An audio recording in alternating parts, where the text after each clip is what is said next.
Hello everyone, in this video, I'm going to show you how you can make refined wood in Icarus. Now to make refined wood, first there are some prerequisites that we have to get. Now, over on the tech tree, on the far right side of the tier 2, not the tier 1, the tier 2, try to find the carpentry bench right here. Now I would like to tell you this in advance that you have to be at minimum level 15 for you to unlock the carpentry bench.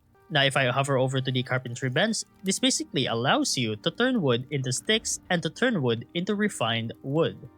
Now the materials that you are going to require to make this is 80 pieces of wood, 12 pieces of rope, and 120 pieces of copper nails. Now for the first two materials is pretty easy to find, but for the copper nails, you need the anvil bench right here.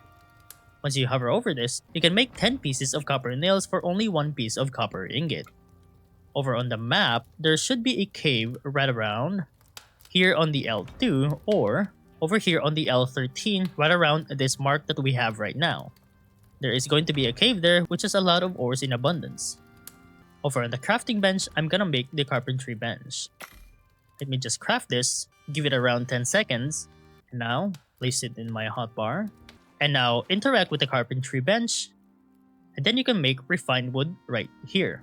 And then refine them, let's say a max of 100, so I should be able to make at least 500 pieces of refined wood. And that's pretty much about it on how to get refined wood in Icarus.